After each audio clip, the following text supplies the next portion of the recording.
Good evening. Thank you everyone for coming. I'm Carol Senti. I am the state rep in this area. And I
tonight, and for one side to win or the other, really who should win is you. You should win by becoming more informed, whatever your position is coming through the door. And maybe you don't have a position yet. Whatever position you eventually take, hopefully you'll get a much better sense of that tonight. A quick rundown of what our rules are going to be. We're going to start with each side having a 3-minute an opportunity to speak for 3 minutes about their position, and I will direct my questions throughout the evening to Geoff Meyer for that side and to Representative Senti for that side, and then they will pick who speaks for their side in answering that question and in giving their introductory statements. They'll have 3 minutes for that introductory statement, and then I'll shoot forth with some questions, and we'll close. Each side will have 2 minutes to close up and give their closing arguments for their position. We may have some time for questions from the audience. If we do, what we'd like to do is, Barrett Mooney is here, and he is collecting questions. If you have some either now or throughout the evening, if you'll raise your hand and get his attention, he'll come around and get them and bring them up to me, and depending on the amount of time that we have available, I'll ask some of those questions as well if they don't get answered through the normal course of the evening.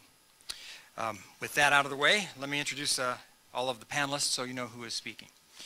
State Representative Carol Senti is chief sponsor of House Bill 4341, the Dave Duerson Act to Prevent CTE in Youth. Representative Senti is a citizen legislator who is the state representative of District 59 in Vernon Hills, and she's a small business owner. As an 8-year member of the General Assembly, she has been an advocate for youth safety and empowerment issues starting in 2011 with the passage of the Zach Tran bill to ensure movable soccer goals are more securely fastened. She also helped pass a bill requiring a biannual high school coach concussion certification, which requires all coaches to watch a video, share it with their teams at the beginning of each session, and then take an online test so that they are better informed about this issue. Carol's interest in concussive and subconcussive hits started in 2012 when a neurologist constituent, Dr. Larry Robbins, first approached her with concerns about repetitive hits to the head and brain trauma in tackle football games and practice. She worked with the IHSA to change bylaws to eliminate full-speed tackling during off-season practice and update other safety protocols. Dr. Chris Nowinski is co-founder and CEO of the Concussion Legacy Foundation, a nonprofit organization dedicated to solving the sports concussion crisis through education, policy, and research. He is also a co-founder of the BU CTE Center. He also serves on the NFL Players Association Mackey White TBI Research Committee, the Ivy League Concussion Committee, the Positive Coaching Alliance National Advisory Board, and as a consultant to Major League Lacrosse. Chris's interest in brain trauma stems from personal experience. And all Ivy League defensive tackle for the Harvard University football team, he graduated and became interested in professional wrestling. In 2002, he debuted on WWE's flagship program, Monday Night Raw. Chris suffered a serious concussion in June 2003, but wasn't aware of the issues involved in it and wasn't aware of his symptoms and continued to wrestle and work out for 5 weeks while he still had symptoms. He developed post-concussion syndrome and was forced to retire. He has since written a critically acclaimed book, Head Games, Football's Concussion Crisis, originally published in 2006, and that was adapted into a film of the same name, Head Games, directed by Steve James. Tregg Duerson is the son of Dave Duerson, former Chicago Bears star who suffered from CTE later in his life. Tregg played football at the University of Notre Dame and is a young businessman who devotes his time to speaking publicly about his father's story. And Lawrence Robbins, MD, is considered to be one of the top 10 experts in the country on management of headache medication. He is also a leader in the field on refractory headaches, those that are difficult to treat. He started the American Headache Society section on refractory headaches and has written much on the topic, as much on the topic as anyone in the world. He repeatedly has been named one of America's top doctors.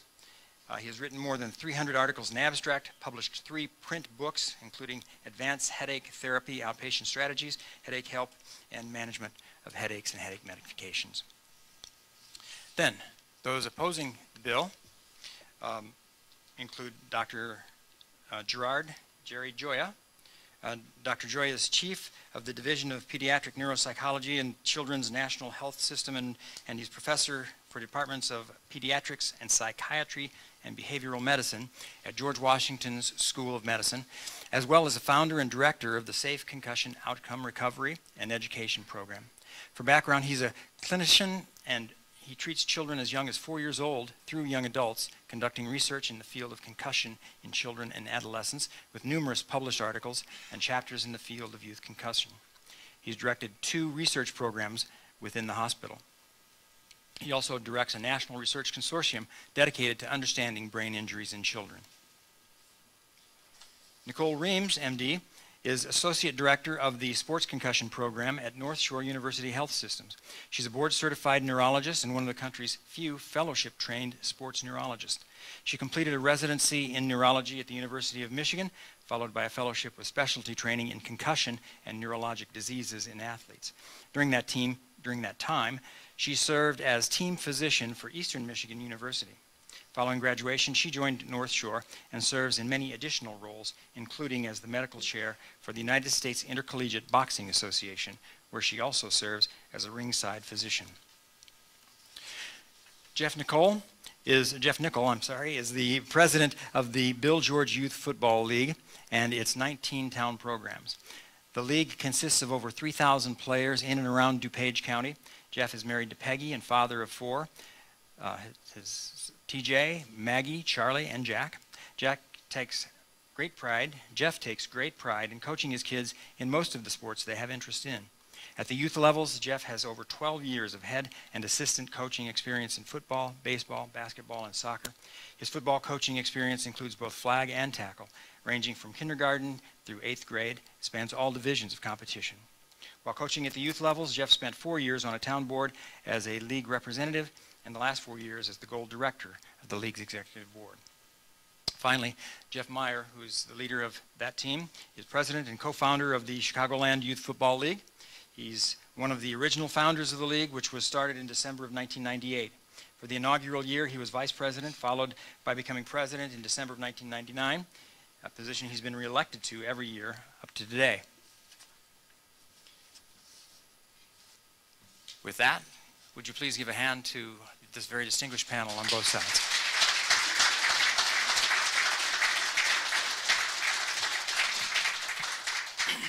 And now, with all the introductions finally out of the way, we can get started with the debate. And what I'd like to do is start with Representative Sennedy. Her team is in favor of the law that she has passed. Would you please take your 3 minutes to explain why people should support it?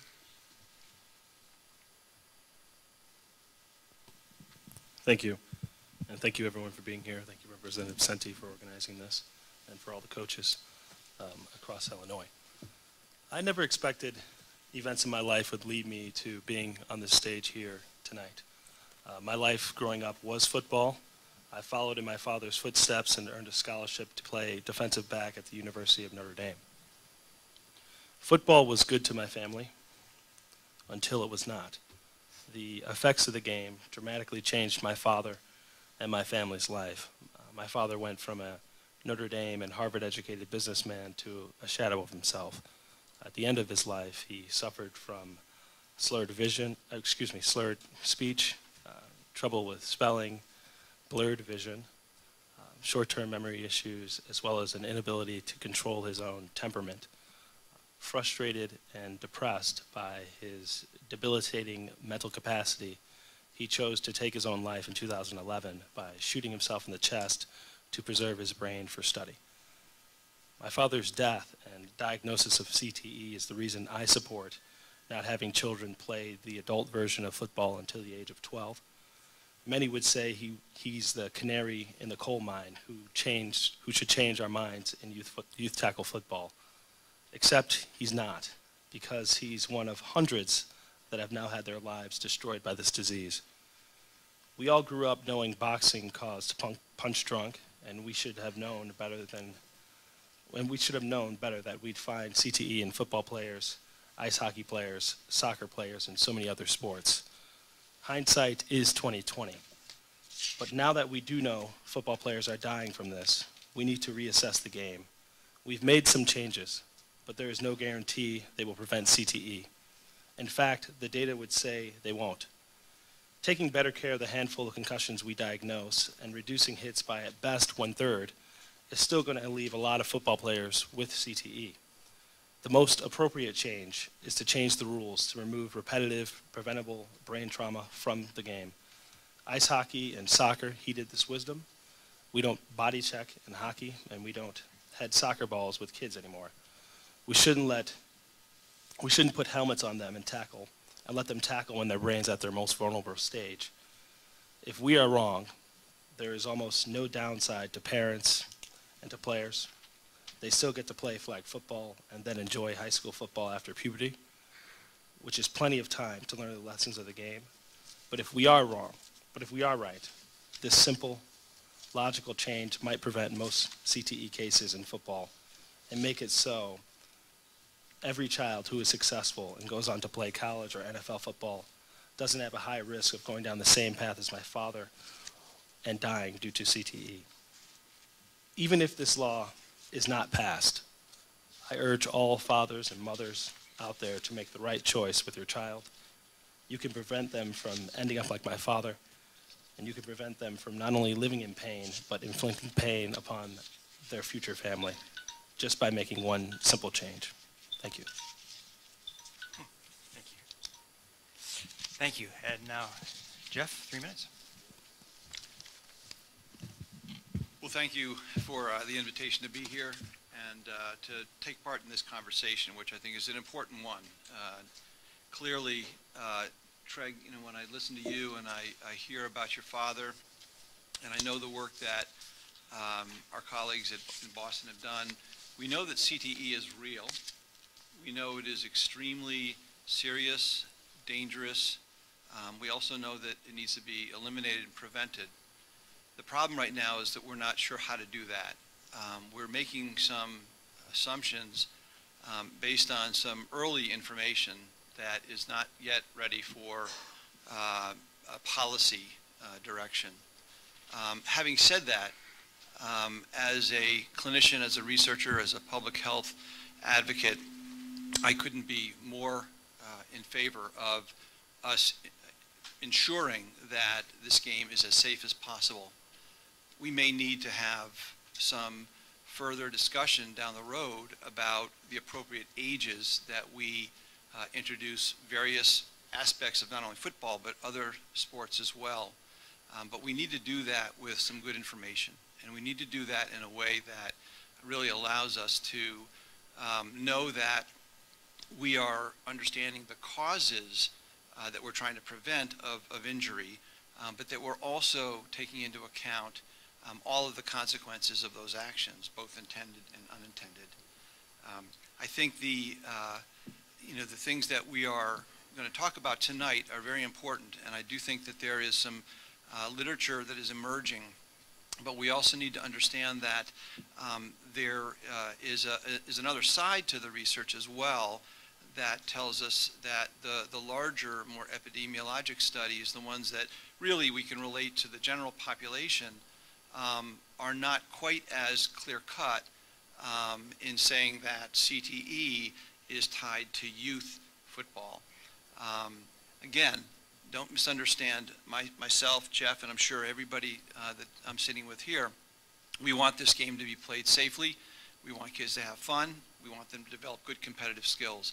But we need to be sure that we're not going to throw the baby out with the bathwater, so to speak, and that we're approaching this in a way that really takes the good causal information and puts that into public policy.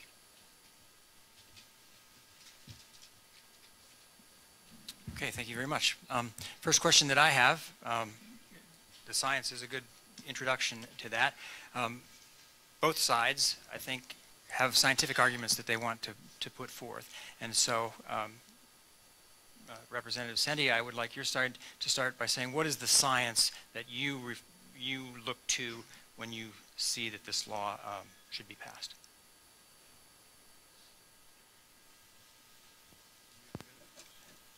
About.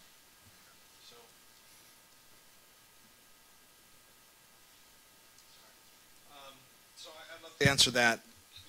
With regards to CTE, and I think Dr. Gioia, who I have immense respect for, set it up very well. A question, there's sort of two questions here. One is the data solid? And two, should this be a law? And should the state have a role in it? Regarding causation, though, so a lot of this has come out of our work at Boston University. We published a study this summer. We looked at the brain of 202 football players. 177 had this disease. They were donated by their family, so they're more likely to have symptoms. But the question is, we're basically seeing punch drunk in football players. We all believe that getting punched in the head causes CTE, or in boxers. The evidence is very clear that getting hit in the head causes CTE. And I want to give you a quote. While Dr. Gioia may not think there's causation, the head of the National Institutes of Neurological Disorders and Stroke, who is managing all CT research for the National Institutes of Health, is on record saying it's pretty clear this is due to head injury. Whether there are other things involved, when it starts, that's hard to know, but I don't think there's any question it's related to head injury. The stuff we're doing, this is life-threatening brain damage we're talking about. This is incredibly important to anybody who engages in activities that involve frequent head trauma, and that includes NFL. So our government scientists are convinced this is causation. Dan Pearl said the same thing, who was on 60 Minutes last night, who you may have seen, who leads military CT research, has said the same thing. At the end of the day, this is produced by head trauma. I'm sorry. That's what all the research says. There's no other hypothesis. So for us not to assume causation would be a mistake. Okay. And Geoff, your side, what is the science that you point to in opposing the law? To respond to Chris on that particular study, those 202 brains looked at Boston University had very, very high levels of play. So most of those brains in that study were retired NFL players. The two brains in that study that were youth players did not have evidence of CTE on that study. So we need to make sure that we're critically looking at the research when we make conclusions from the studies. We're not trying to make decisions today about CTE. We're not trying to make decisions today about whether or not CTE exists or doesn't exist, what it is or what it isn't. I think that's a discussion for a different day. I think we need to make sure that we are discussing what is present in youth football, what we know about the research for youth football, and when we talk about CTE, in that particular paper, there was no CTE present in youth brains. Okay, let's go to the question that leads directly from what you just said. What exists in youth football that would help a parent have some comfort about concussion or the chance of concussion? So there have been multiple studies looking at neuropsychologic studies at the beginning. So neuropsychologic studies refers to cognition, measures of memory and verbal reasoning and balance both before and after a season. And MRI studies both before and after a season in youth football, and there have been multiple studies that have shown there have been no changes. There have been multiple studies in youth football that have shown that they've had positive outcomes, and there have been multiple studies that have shown that, and multiple statistical studies that have shown that most youth football participants don't go on to play in the NFL. So we need to make sure that we're looking at just this cohort when we're having this discussion about policy changes.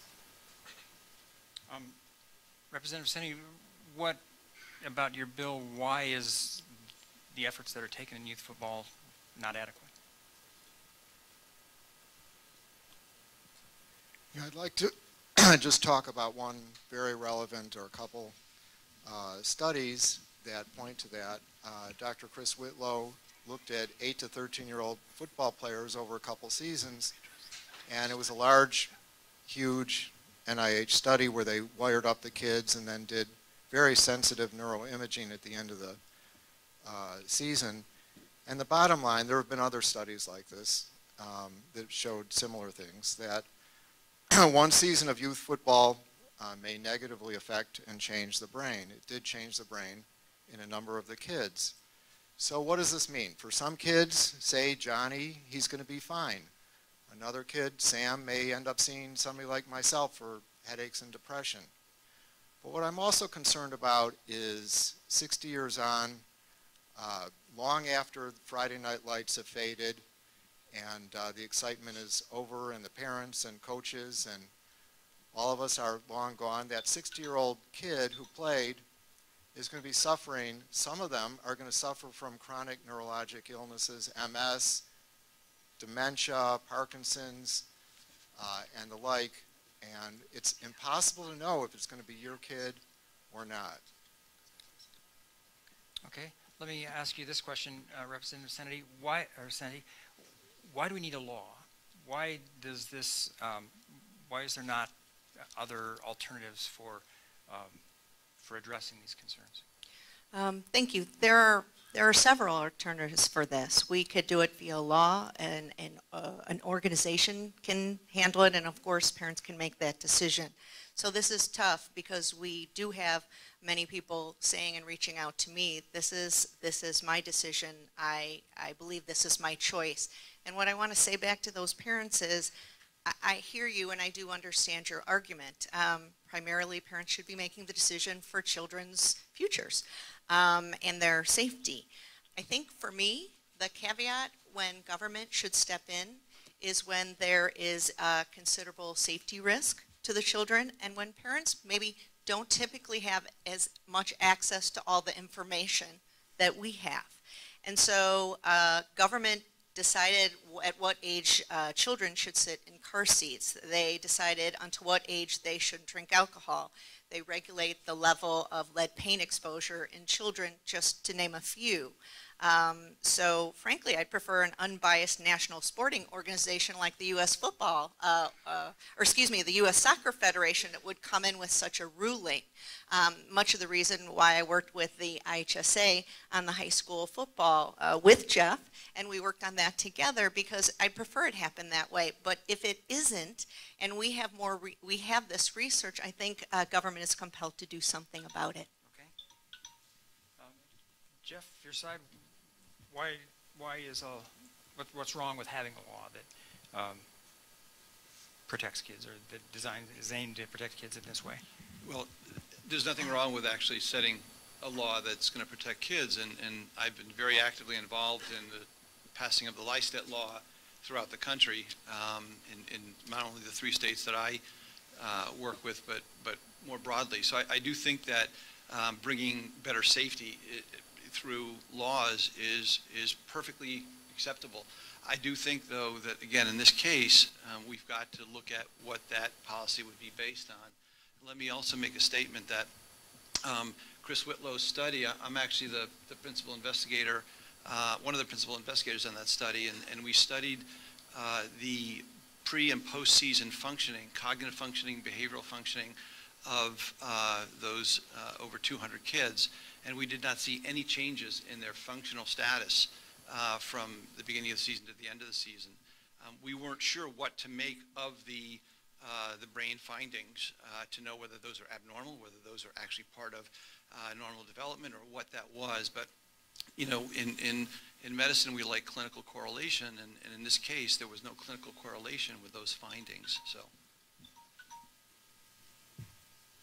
Okay, I wonder if we could continue on that vein a little bit more. I'd be interested in what we know about concussions in youths under 12. Is there science on that, and can we talk a little bit about how dangerous it is for kids less than 12 years old? Sure. So concussion is a metabolic injury. So when a head takes an impact, there's a metabolic change in the brain. So things like sodium and potassium that go in and out of nerve cells is changed, and the amount that's moving in and out of cells, and the kind of the timing in which it does that. This is not an irreversible injury. This is something that changes and repairs over time in every brain. So this gets better. We expect that this is going to get better in children. We expect that this is going to get better in adults, and it does in a very predictable pattern. We've studied this in animal models and in human models many, many times over, and this is repeatable in the lab studies in humans and in animals. So we know that this gets better in youth also. There's been a lot of attention to what happens in the youth brain. So at the ages of 8 to 12, there's been a lot of attention in that period of time. Is there something vulnerable about the brain as it matures during that time? The answer largely is we don't know.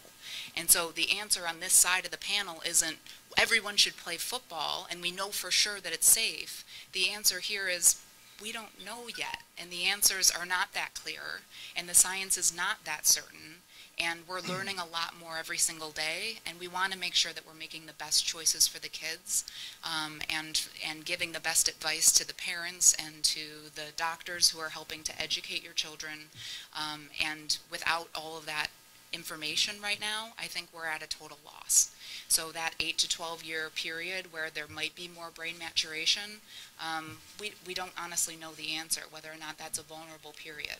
What Dr. Gioia was referring to during that period of time where, or during his study where the imaging was changing, he's referring to an imaging study called, is it the DTI that was used in that study? It's a form of imaging that looks at very, very specific, what we call white matter of the brain. And when it's changed in the brain, they've looked at this in many, many, many different studies, both pre-season and post-season, pre-concussion and post-concussion, and they've used this to say, this has changed, this shows damage in our youth, and we need to be very careful about this. We don't honestly know what that means. We don't know if it's changed, if that means our brain is compensated for the fact that it's gotten hit, if it's changed because it's developed from age 9 to 10, pre and post season, if it looks like the brain is repaired after an impact. We honestly don't know how to interpret that. So if the conclusion is made because the brain has changed pre to post season on these images that are now much more sensitive than we were ever able to look before, that we interpret that as damage, I think it's misleading. And could I ask one quick follow-up that's sort of along the same topic? Do we have any research or any information about about the frequency of concussions among children under 12 who play football compared to kids who don't play football or kids who play other sports? Is that research available, and how does it speak to this discussion? Yeah, well, let's just say this. Let's start out. We need more research in this area. There's no doubt about that. With younger kids, we've had far less than we've had for high school and collegiate and professional athletes. So we definitely need more research in this area. At least some of the initial data, it's actually, even in our football study with Wake Forest, what we're finding is that there are very few concussions out of the 200 players that we study. There are very, very few concussions that we have. And in fact, the study is really not even built for concussions. It's built to look to see if this subconcussive idea is having a functional effect. Because we don't have enough concussions to really study it directly. So with younger children, you actually see less of the injury than you do with adolescents and certainly collegiate and professional players. Okay. Representative, your side, what numbers concern you? Can you point to numbers that suggest that we need this law and that's type of research? Yeah, can I jump in? So I've identified sort of a philosophical difference here and something we agree on in the interpretation of that data being different. This bill has nothing to do with concussions. It has everything to do with CTE. And we don't see a correlation with concussions and risk of CTE. We absolutely see a correlation between number of years you're exposed and your risk of CTE, like smoking and lung cancer. It's not one cigarette one time. And I will agree that it's not 1 year of youth football that is going to guarantee you have CTE. The problem is when you sign a kid up at 5 years old, you're hoping they succeed, and you're teaching them to succeed. And football is not a game you give up if you succeed. And in our database, of the people who've played 20 or more years, all of them have had CTE. And we've seen CTE in kids who've played as few as 5 seasons of football. And so if you want to prevent CTE, you have to prevent years played. So it's not that youth football is the problem. The problem is too many years of football is the problem. And the way to get around this is that we're naturally capped at 18. 95% of kids will never play past 18 years old because there's not enough spots. And adults don't do this to themselves for free. It's too dangerous. None of us are going out there on the weekends and putting on helmets and bashing heads because it's too dangerous. So the answer is yes, we agree 0 of 2 youth players have had CTE.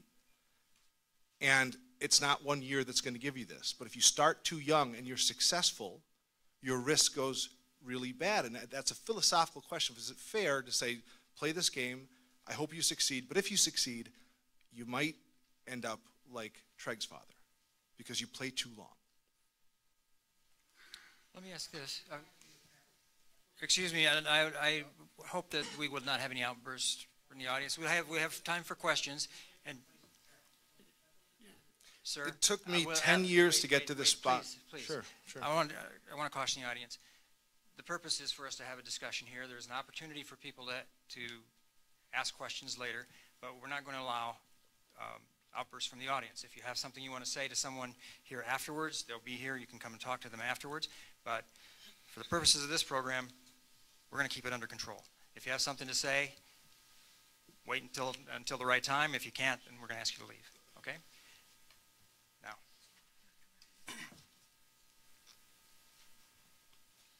Yeah, a couple of points. One is we're focusing on less than concussion hits, but with concussions, they don't always get better. I have some patients who've been tackled in their first week of football and 12 years later still have 24/7 chronic daily headaches.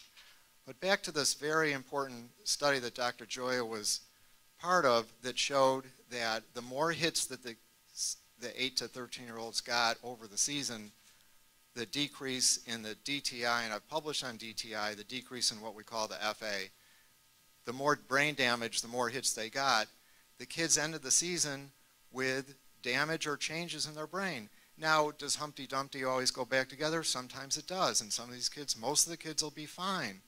But to do neuropsychological testing like they did right after the season is helpful, but how about 2 years later?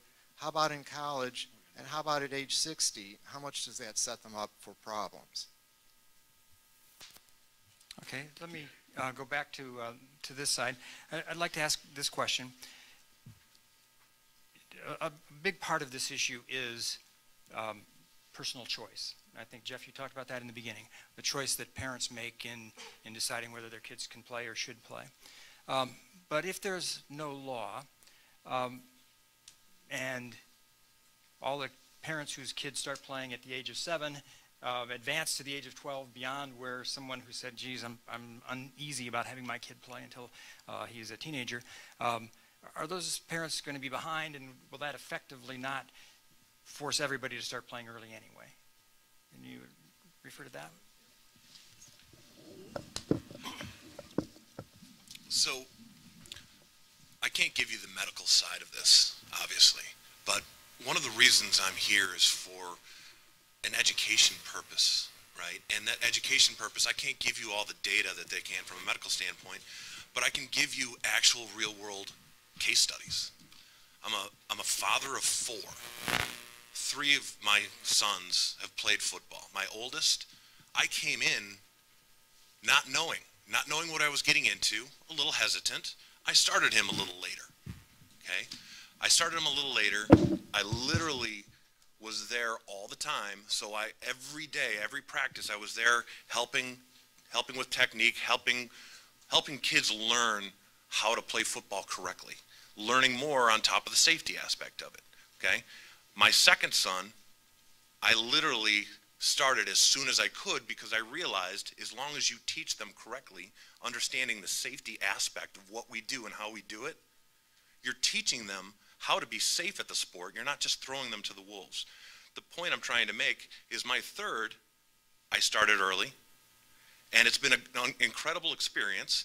Some take to it, some don't. Some kids are different. But you have to trust the process, and you have to trust the people that are giving you everything they have to follow the process and teach your kids what to do and how to do it. So the point I'm trying to make here is I may not have the medical data that they have and that they're coming up with on either side, right? But the medical side of it is not a perfect science. It's not. We don't have the information to make these hard decisions and take choices out of the parents' hands. It's up to the parents to form their children into what they want them to be as adults. And football is not just about being a sport. Football is truly about a way of life around what you're going to turn into as an adult. You have that ability to form your children. Football is a wonderful way to do it.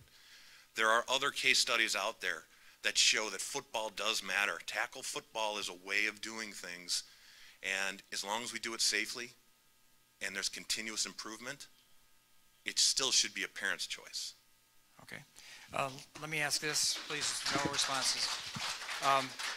Let me ask the proponents of the law, why can't parents make this decision for their children? Why can't they look at the same research? We've got scientists on both sides who have differing opinions.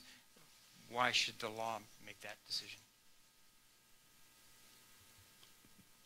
Well, certainly they can, and I don't want to go back and repeat my answer to the same question, but what I'll say is, since I've been working on this issue for the last 5 years, I have many of my peers and parents who have had kids have injuries, concussion or subconcussive hits say, tell me more about it. I don't know what I should be doing when my child is injured.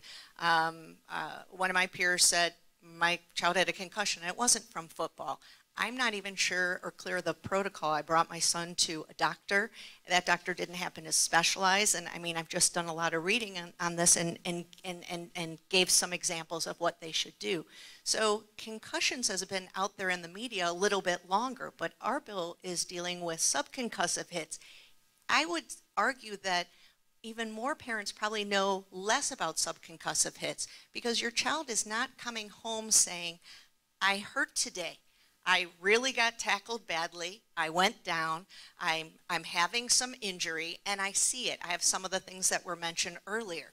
They're just getting the repeated blows to the head, the subconcussive blows to the head, that they're not coming home from practice saying, it amounts up today or tomorrow, but they're getting as many as, I mean, the numbers are different for how many subconcussive hits they get over a season, depending on what position they play. But I mean, whether you say 100 or 500 a season during practice and games, isn't that too many? I mean, if someone would come up to your kid and punch them in the head, whether it's a light punch or a hard punch, as parents, we'd be very angry about that. We wouldn't let that happen. And so I guess what we're saying here, what I'm saying is, yes, everyone has access to the data, but does everyone have time to research it? And so we're just trying to make more people aware of it and determine the pulse for, I think the best way to do this is via law, but if it isn't and that's what people believe, then I want as many parents to hear this data so they can make the decision for their kids. Okay. Geoff mentioned something else that I think is important to ask. He talked about the training that can be done at a younger age before kids get to the age where they can actually hurt themselves playing football more. And why is that training not adequate? Why does the law not work with groups like this to help make sure that the right training is done at a younger age? Yeah, well, I'll start by saying that was just tried. The NFL spent $40 million funding USA Football to develop something called heads-up tackling. And it turned out that not only did it not reduce concussions, but the NFL fraudulently marketed that it did. We're talking about little kids who have very poor fine motor control, who literally cannot be taught to tackle a moving object safely every time. It's preposterous. When we talk about them having a young developing brain, we talk about different biomechanics. I brought this helmet from my high school, went to John Hersey High, and I want to make the point that we're talking about when I played football at 300 pounds, I wore a 4-pound helmet. We have 40-pound kids wearing the same 4-pound helmet. It's 10% of their body weight. Those hits don't look hard, but when you put sensors in the helmets, you find out they're just as hard as college players. So this would be like me wearing this helmet with a 25-pound weight on top of it. That is what, at 300 pounds, a 30-pound helmet being 10% of my body weight. That would be crazy because it's so heavy that any knock to my head by another 30-pound helmet could cause severe brain injury. So technique is not a good argument because we're talking about kids, and if your primary way of preventing injury is asking a 7-year-old to execute perfect technique every time, it's a losing strategy. Okay, let me go to this side. How can you teach technique in a way that is safe and addresses these concerns? You know, Chris, you're convincing, obviously, in your demonstration there. I think one of the issues here that I totally agree with you is that we need to understand the age issue here. And we formed an international committee that is now going to be looking at as much data as we can around biomechanics, around psychological readiness, out of skill development, and looking at actually all sports, not just football. Are there certain kinds of stages and ages at which we really have some good evidence to suggest we should be beginning some of these sports? The problem is we don't have that assembly of information right now. And I think that that's important. And I think right now certainly what I rely on is outcome. And at this point, and I will agree with Dr. Robbins, and we're actually looking at the second and third year of those players, are there different outcomes in the general population of kids? But then we also need to understand whether there are certain characteristics of some kids that's a bad match for this kind of a sport, this kind of contact. We don't know that. And I think that, you know, the general belief is, and I know Chris and the Boston University gang has used the whole issue of smoking. And it's a good argument around public health. We know, though, smoking is probably not good, but we also know that only some of us get cancer. And we want to make sure that we're going to modify those risks and what are the inherent, possibly genetic contributors to that environmental exposure that then produces a bad outcome in the sense of, this case, CTE and contact. So we need to understand more of those factors that play into this. We need to understand at what ages can kids tolerate the game and its learning, and we still have to pull that information together. At this point, you know, the best epidemiological data we have are the, you know, the studies that were done in Wisconsin and in Minnesota, where there was no increased problem with IQ, with intelligence. There was no increased problem in depression rates or in severe neurologic outcomes for those who played high school football. We don't know what their youth histories were. I can assume that some did play it at a youth level. So our broader studies tell us that most people do pretty well. We need to understand why some don't. And I think that to suggest it's only the issue of contact exposure, I think is still too narrow and too limited. Jim, can I address that?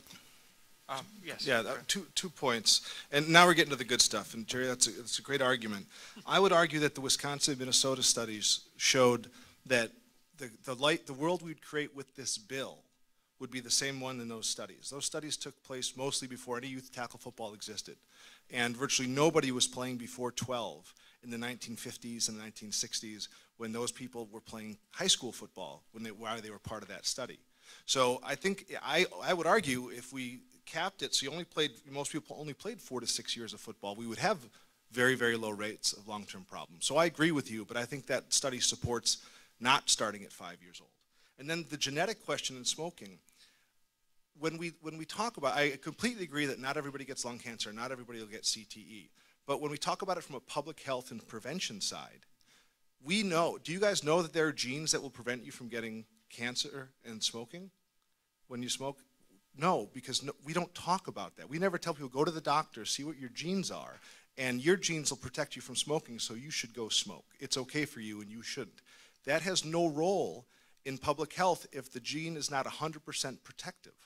And there are no genes, I can promise you, based on seeing 99% of NFL players, there are no genes that can prevent you from getting CTE. And therefore, it would not be appropriate to test kids genetically and say it's good for you to play football and you not. Thank you. Okay, let me stop at that point and go back to this side. I'd like to start with this question. Why is tackling so important? Geoff, Nicoll talked about all of the great life skills that come with football, and I think most of us who've been associated with youth sports or with any type of sports would agree that that is true of football as well as many other sports. But why is tackling so important to that, especially before the age of 12? Why couldn't those skills be taught in some other way without having to go to the extreme of allowing tackle? Well, what it is, again, in the choice of what a parent has, I have 3 boys myself. I'm going to go along with what Geoff was saying. 3 boys himself, 34, 28, and 24, and now a grandson who's playing at 6 years old. And the differences that is taught now compared to when I first started coaching my 34-year-old son back then, and he started playing when he was 8 years old. And my little, obviously, grandson is, and the way we teach now is so much different. Along what Chris is saying, there's never going to have that perfect tackle every play. However, teaching proper motor skills and mechanics constantly is going to help us. One thing that USA Football did for us in uniting all of us and standardizing this country in youth football, we were always taught to see what we're tackling. However, with Heads Up Football, and even though they've modified it now because they're learning more, just like all of this, through education and things, that now keeping your head up, right? Eyes to the sky, thumbs to the air, elbows to the sky, and arching and making sure you're bringing your head up. Back in the old days, when my youngest was playing, even when I was taught, even though you were told to keep your head up and see what you're tackling, you were taught to wrap up and get lower than your opponent. Your head would naturally drop. So things have changed in the education, teaching proper mechanics, proper motor skills to all of our children. But why can't I learn that when I'm 12? Why do I have to learn it before I'm 12? Some people can learn it when they're 12, some don't. Every child is different, right, in what they learn and how they retain it. And some kids won't play past 12. A lot of kids play when they're 7 and 8 and don't play when they're 10. Football's not for everybody, but we have a position for everybody. And most will not go on and even play on a freshman high school football team, whether they started at 12 or whether they started at 8. Is tackling that particular activity important to the nature of how they enjoy football or how they play? Is there some reason that they couldn't just wait until they're 12 to start tackling? Well, sure there is for certain kids, right? I mean, we give everybody an option. Every child right now, for as long as we've had football, tackle football, is you have a choice of either tackle football, flag football, or no football at all. A lot of parents choose no football at all. So what we continue to try to do is educate our parents and our players on what is best for their child. We put out a thing any parent should ask, any sport they participate in, what does that league have? What does that community, what does it offer? What do they do? Do they have a protocol for concussion protocol? Do they have trainers on the sideline? Do they teach proper tackling technique? All those different things to arm those parents with a better education on making a decision what's best for their child.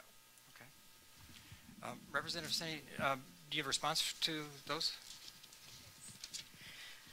So there are coaches that reach out to me and parents whose children have participated in football, and one of the things they say is, I have a dilemma that I have to choose football or no football because we don't have flag in our community. So that's one concern I have.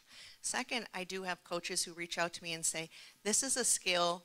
Some coaches, I know everyone has a different opinion, but they say, I'd prefer that they wait till high school and I can teach them the proper mechanics.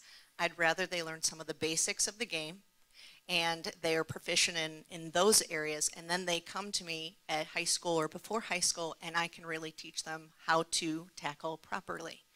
I would say that to everyone, I mean, sports, I believe, is a valuable contribution to our youth and society. There are many options for our kids, and we want them to learn valuable life skills. And that is an important part that I hear from many parents and coaches of what's happening, the camaraderie, the teamwork, the dedication, and all of this. So I think they can get that through other sports and flag. There are studies that show that some of our best NFL players ever in all history did not start tackle before high school, and yet they're in the Hall of Fame. So are they so unique that they're the only players that could learn it if they didn't start it at age 6? And I would argue not. Okay. The fact that they're that good, they are. Let me ask this question. They were athletes regardless. Why single out football? There are many sports that kids play at a young age. Many of them, we talked about heading in soccer. We've talked about lacrosse. There are many sports that involve a risk. In baseball, you can get hit by a ball and have a concussion. Why football? Why not other sports as well? Well, it's not about concussion. So it's about repetitive, purposeful brain trauma. Brain trauma you can't prevent. Football is the only sport left where children are getting hit in the head hundreds of times as part of normal play. Soccer is banned heading before 11, and that was driven by U.S. Soccer. But there's no law. No, well, I'll get to that. Hockey banned checking before 13. Lacrosse, all hits to the head are now penalties. Okay? So football's on an island. And the question is... Please, let the panelists speak. Is there a governing body to work with to make this change? And football is unique because coaches have to be certified through USA Hockey, so they have control over that game, and they were able to create a national change. U.S. Soccer was the same way. We could go to U.S. Soccer in Chicago and lobby them with some of the top soccer players all time and get them to change. USA Football doesn't control football. Geoff is an independent leader. All the coaches are independent leaders, right? And the problem is youth football is set up, as you could say, in a capitalist way. It's sort of every organization for themselves. And I was at an Aspen Institute meeting with the head of Pop Warner where we had that discussion. And he said, look, even if we wanted to make that change, the risk is if I said you couldn't play tackle till 8 years old in Pop Warner, that opens the door for our competitor to come into the town and say, we're going to start 5-year-olds playing tackle. And the families who want to do that will never come into my league because they will stay in that league. And so a league making their own rule that we're not going to have tackle until age 12 in this current system would be out of business. And so it's not up to the coaches here can't make that change themselves. It can't be driven by a governing body, and it can't be driven by individual organizations. Okay, Geoff, let me ask your side. Is football that different? Should the rules apply differently to football as to other youth sports? Look, tackling is a part of football. People play football. People like to have their kids play football because they enjoy tackling. It doesn't matter what people do in life, you get better at it when you practice. If you start earlier, you learn how to become safer earlier. You learn technique earlier. You have the ability to improve every part of your children's lives by being a part of something, whether it's football, whether it's soccer, whether it's rugby. But whether or not at a youth age it's too hard for them compared to high school or college, there's no proof of any of that. They don't have it. They're trying. We're always open to it. We're always trying to find the data that proves one way or the other. We're all human. We want the safe side of things. But there's no proof that says that a 6-year-old that bonks his head in a tackle is going to change the rest of his life. We have safety protocols in place much different in the last 5 years compared to 20 years ago, where kids get ejected whether it's an accident or not. If a kid hits with his helmet onto another kid's helmet, he's ejected from the game. None of that is allowed. We have changed the safety aspect of the game to where it is more safe for kids. And making a law that will stop us from helping develop these kids and prepare them for high school or hopefully college or even the pros it's just not right. Okay. I have a couple more questions, but if there are some questions from the audience, if you haven't grabbed Barrett yet, please get his attention and he'll write them down and bring up questions as we proceed. So, no. The people who have a right to comment are the experts that we've assembled here. If you have questions, we'll ask those questions of the experts. Let me ask this, and I'm not sure who to go first, so I'll just go with the people who are proposing this law. A lot has been written lately and has been observed about declines in interest in football particularly, and that parents are becoming concerned and programs are losing kids. Do you see this as this law, is this just going to hasten that decline, or does this in some way help football? I talk to parents all the time, and I think it's going to happen organically, whether we have a law or not. 95% of the parents I talk to are completely on board, but some, it's complicated. There's dynamics between mom and kid, and the kid might have had 3 or 4 concussions or had headaches after no concussions, and they still can't shut it down. It's a difficult thing. That's why we proposed a law. It's not easy for parents. And I want to really get at one of the other reasons why we're looking at subconcussive hits. This age that we're talking about, 6 to 11, is so crucial for brain maturation. There's so much going on. And any blow to the head at that point can create damage, which has been shown on various studies, but we don't know what's going to happen later on, but it's not good.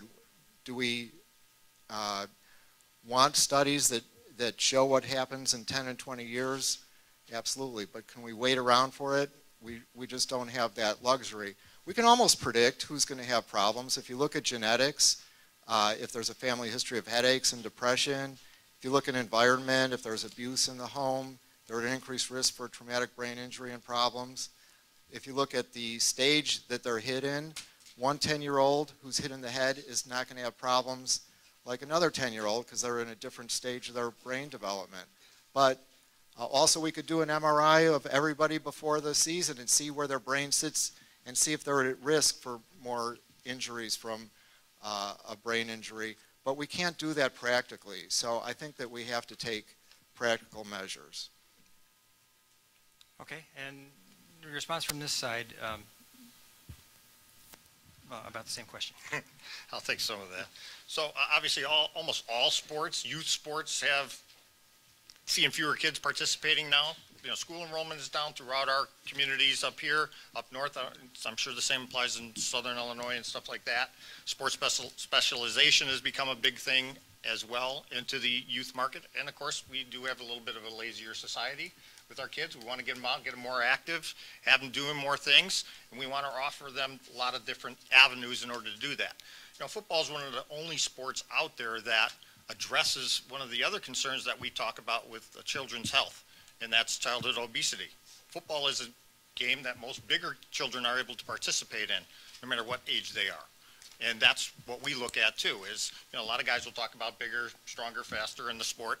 And for example, injuries, that at all injuries, not just subconcussive hits, concussions, and all those different, but all injuries across the board, as you go up in the level of play up to a 12-year-old, that's where you have the majority of your injuries, just like there's more at the high school level. And on that, I'll turn it over to Jerry, which is something that he and I have discussed with. Well, you know, again, I'll go back to this issue of there's the age of starting a sport that we're still unclear about, but there's also that individual stage. And I think one of the challenges to sports medicine is to figure out, is your son or daughter ready for this particular sport in its form? You know, USA Football does look for different entry points for kids at different ages, and that's perfectly fine. I think that we are hoping that after our review of the literature with this international committee this coming year, we'll be able to offer some recommendations for what would be a reasonable starting point based on the risk of this injury. The last point I want to make here is, I know we talk a lot about subconcussive hits and blows, and it's a difficult concept, quite honestly. Well, let me say it's a difficult concept to operationalize. And I think, you know, one of the proposals is we'll just eliminate it entirely by not starting the game until a certain set age. And I think what some of us are saying is that we'd like a little bit more of a reasoned approach, rather than saying it has to stop or start at one age or the other age. How can we make that decision based on the individual and based on their developmental stage? Because I think that's ultimately what we've got to figure out. I tell people I technically played 14 years of contact sports, Chris, 8 in rugby and 6 in football. I'm 62 years old, and with the exception of my wife, who thinks I am dementing, I think I'm doing all right, generally speaking. But, you know, I do think that there are issues here that we have to play out. I had a brother who, when I started playing football in 8th grade, was literally half my size. He was only 14 months younger than me. He just developed very differently. He would have been broken in two playing football at that age. And fortunately, he tried, but he sat the bench the whole time. And I do think that he was not somebody that was ready for the game at that point. I was in the early years. So I think that, again, there are developmental stages and ages that we have to understand, and we've got to start to piece the data together to figure that out. Okay, speaking of the data, a question from the audience for Representative Sendy that I think follows naturally from what was just said. Much has been said here tonight about data being not entirely conclusive, about there being some questions about the data. Shouldn't public policy be based on strong data-driven information, and do we have enough data yet to go as far as you want to go? Thank you, Jim. Good question from the audience. This is the core of the debate at its heart, right? Do we have enough data or do we not? I guess the second point is it government or is it parents? And I hear that. I hear you and I hear that. I think what's always interesting is opponents come out more vociferously than the proponents, which is always challenging. Because the ones that call me, I'm telling you this, but I'm not coming tonight. I'm like, great, this does not help a lively debate. But what I would say about the argument, is there enough science, is, for me, do we need to get to 100% or what is the percentage number of being sure that CTE and subconcussive hits, subconcussive hits over time started early in age are producing CTE for sure? Wouldn't we want to err on the side of caution and say, why aren't we waiting for conclusive proof in the opposite direction? If we're held to a standard, why wouldn't the opposite standard be okay? And that's really the core of where I think we're at. And I believe that there is enough data that shows us that I want to be concerned. And I think we all want to be concerned. We're not taking away football. We're saying just wait till age 12. They're in junior high. They have plenty of years to experience other sports, to then, or do flag, any of these other sports. We have these associations that are saying there are age limits for other activities that would cause subconcussive hits or concussions, like soccer and hockey as an example. Why is it okay for them, but not okay to set any age limit for tackle football? Okay, this side.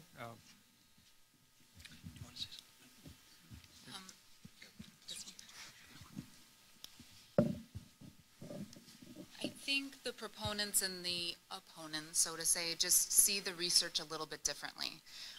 There have been 3 papers, and correct me along this panel and the other panel if I'm missing any, and I'll try not to bore the audience too much here, that have come to the forefront as far as looking at age of first exposure of playing tackle football and then longer term consequences. So they looked at NFL players or college players and high school players and what has happened later when they've played at age 12 or later, or before age 12 when they first started playing tackle football. And it's been mixed results. I won't go through all of the research for you, but one paper came out looking at 40-plus players, and it said there were no differences. They looked at advanced MRI studies, no differences between before age 12 and after age 12. They looked at neurocognitive studies and neurologic exams, no difference before age 12, after age 12. And then there was another study that looked at before age 12 and after age 12, and there were concerns. There were concerns at those that had started tackle football before age 12. A newer paper coming out more recently with a larger group looked like there were some concerns. Okay, but we don't know. It looks like a very mixed bag of outcomes. There were limitations of each of these studies that kind of argued against each other, saying, well, this is the problem, this is the limitation with looking at it this way. This is the limitation in this paper of looking at it this way. And again, I won't go detail by detail, but the answer here, when I'm looking at it with my training, scientifically detailing the research, which is what my training allows me to do, what I'm trained to do, what I'm trying to allow you to do, is look at this critically. Are we using this to make best decisions, to educate the parents that I see, the patients that I see, for you to make the best decisions for your children, for your athletes, based on what we have? And I think it's not there yet. We don't have enough information yet to be making this decision. Okay. Many of the questions that I got are more opinions than questions. So I'm going to try to frame them in ways that you might be able, but they're important opinions, and I think they're an important part of this debate. And so I'd like to ask them in ways that will help you respond to them, or require you to respond to them. And Chris, one in particular had to do with your remark that we're trying to limit the number of years that kids play football. And you said yourself that they're already pretty well limited by age 18. Why isn't that adequate? Why, why does it have to be limited beyond that, since most kids probably aren't going to play football or be worried about getting hit by a 40-pound weight when they're after 18? No, it's a good question. And the answer is because we're still seeing CT in some of those kids who just played through high school. A lot of them. Saturday, I had to speak at a fundraiser for the Seoff family. First time his Junior Seoff's parents had spoke publicly after his death. He also shot himself in the heart to preserve his brain. And the reality is there were 3 mothers in that room whose kids had just played through high school and were all took their lives and all were diagnosed with CTE. And I'm not trying to correlate the suicide to the CTE, but we shouldn't see CTE in kids that young with that little exposure. So we're trying to protect all those kids. And I also just want to make the point that when I look out at this audience, you know, don't believe that I question how much you guys love your kids and that the reason you have them playing is because you love your kids and because you love the game. Like, I absolutely get that. And I also want to make the point that it took me 10 years to get to this point, and that's sitting in Dr. McKee's lab and reviewing every one of these brains for the last 10 years. When I wrote this book, Head Games, Football's Concussion Crisis, 2006, I barely talked about CT because it wasn't an issue. And I certainly didn't say, don't play when you're young, because that evidence wasn't there. I believe that evidence is there now because I've seen hundreds of cases of this, and it seems like the logical response to watching my friends die of horrible diseases. There are people in this room who have been diagnosed with CT and would not wish this on your worst enemy. And I'm just trying to give you that balance of, I think you can give your kids everything they want in terms of an experience playing tackle football for at least 6 years, but a much lower risk of having problems down the road if we made this change. And you don't have the benefit of sitting in Dr. McKee's lab for 10 years to do that. And I also want to make the point that there's so much more research coming on this that will make this stronger and stronger. And so I want to start telling you this now so you can start to consider this, that it's still your choice right now. And I think the better choice is to wait. And as the data becomes stronger, we'll have further conversations about this. But I want to tell you now, this is the right choice. We're running short on time, so let me let this side respond to that same question. Is the amount of time the kids have until they're 18 to play, is that enough?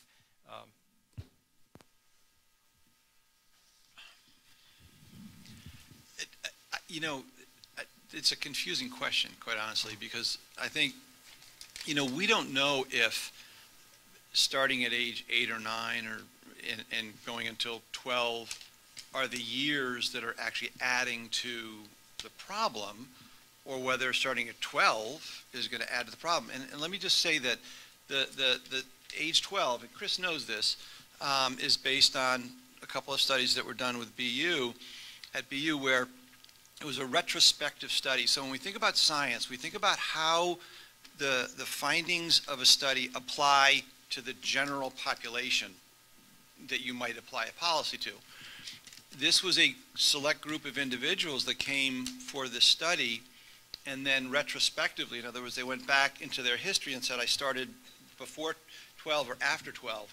And the conclusions that there was a relationship in this very specific sample that was looking back on their life did show some findings. That is a kind of finding that we cannot generalize, though, prospectively. It is definitely an important finding that we should be following up on in a longitudinal, prospective way. But to make or to suggest that the conclusion now is a causal, it was before the age of 12 in this sample that self-selected itself to come into the study, is unfortunately a flawed conclusion from a scientific point of view. So we've got to start to study kids moving forward and or assemble data on, again, contact risk, those kinds of things that we're hopefully going to be doing, at least in our reviews. So I think that it's important that the number of years is an important variable. Which of those years, we don't know that. And using these retrospective studies right now is only a very early start towards the answer to that question. So I don't know how to answer that question. Okay. Let me ask one last question of this side. And this is an opinion question, or maybe more opinion than question, but it's something that someone has a concern about, and I think people would be interested in your response. You talk about parents making the decision for the children, and that a key part of this debate is that parents should be the ones to make that decision. But who speaks for the child, the minor child, and their safety? If they're really not safe, is that something that, is there someone protecting them? Well, yeah, I hear that a lot. Obviously, that question comes up often about who's speaking for the voiceless child. Most children have a voice, especially when it comes to football. Football is a unique sport that we have a position for every child, however it is not for every child. A lot of kids will come home from school and say, Mom, I want to play football. And Mom's like, you're not playing football, right? Because of what she knows, what she thinks, whatever, all those of her child. We have parents with unrealistic expectations of their children, and we have more parents out there that don't give their children much credit and think they can handle it. Football is a Goliath sport. It is obviously a contact and collision sport, all of that. So most parents are listening to what their kids say. They'll ask them, and then other parents will say, we want to try football? And their son will say, nah, I'm not really interested in football. Very rarely do we have those parents nowadays that are out there making them kids play tackle football. Right? There's different avenues for all of them. Every child develops differently. You know, one of the things we're talking about is which age is the right age. Every child is different when it comes to that. So some kids will take a liking to tackle football, some will not. Some will try it, some will never try it. Okay. With that, we've reached, I have way more questions than we can possibly get to, but the the panelists are all here. You can ask many of them. Many of the questions, I must say, have already been answered in various forms tonight as well. So hopefully, if you're really interested, you go back and look at this again, and anything that you might have missed, you'll have the opportunity to catch up on. But to close out, both sides have 2 minutes to conclude their arguments. So we'll start on this time with the opponents of the law. We'll take 2 minutes to explain why the law should not be passed. I'll say something, you say something else. I think we've reviewed a lot of the medical literature kind of in broad strokes today, and our stance on this kind of side of the table is that there's a lot more questions than answers. All of our goals are the same, that we want to protect the kids, we want to play safe sports, we want to promote health, we want them to be active, we want them to be injury-free as much as possible, and we want to support them in that goal. We also want to make the wisest decisions as we can, and educating people along the way. And my job as a physician and a scientist is to look over the available medical literature with a very keen eye and a critical eye, and make the best decisions and educate as best I can based on that. And where we are means we have a very long way to go. And at this point, I don't think there's enough evidence for us to be making decisions about kind of the risk of youth football at this age and the contact risk, and we have a lot of answers to get. Thank you, Nicole. You know, football, like life, is not perfect. However, it does teach our kids and our coaches to strive for perfection, working together for the betterment of the team, and that's what we have here, us all working together. We're all trying to find ways to preserve our children's health and safety. Got a lot of inner city teams here represented here tonight with what the game of football and that safe haven that football field provides for them. It's not always easy for them to get to that football field or leave that football field, but when they get to that football field, it is their safe haven. But we want to be able to preserve that safety of it along with the health of that child as well. And that's what we'll continue to do. I mean, it's imperative that we continue to work together so that we can educate ourselves and educate our parents even more in the great game of football, and whether they choose to play tackle football, flag football, or no football at all. Okay. Representative Senney, your side. Thank you, Jim. I filed this bill because I wanted to protect our children from brain damage, and I wanted to protect the game of football because I know the numbers are going down. Regarding the science, and I know we can go back and forth probably all evening, I side with the National Institute of Neurological Disorders and Stroke on this disease. Dr. Koroshetz of the National Institute of Health agreed that advanced CTE cases are clearly related to head trauma. He says, I don't think there's any wiggle room. It's pretty clear CTE is due to head injury. The evidence supports repeated hits to the head cause CTE, and no one has presented another reasonable hypothesis for the findings of CTE. Therefore, as a policymaker, we make policy based on the science we do have. Just like we protect children from brain injury, as I said earlier, and disease and government stepped in for car seats, alcohol laws, and regulating lead paint exposure, the government needs to protect our children from approximately 500 hits, average, I know it's quite a range, to the head during practice and games every year for the sake of a sport. I personally don't see the regulation coming from football. There isn't one universal governing body that can make this regulation. For me also, the NFL seems to be lagging this issue very similar. It feels very similar to me than big tobacco lagging the discussion of the cancer link to cigarettes.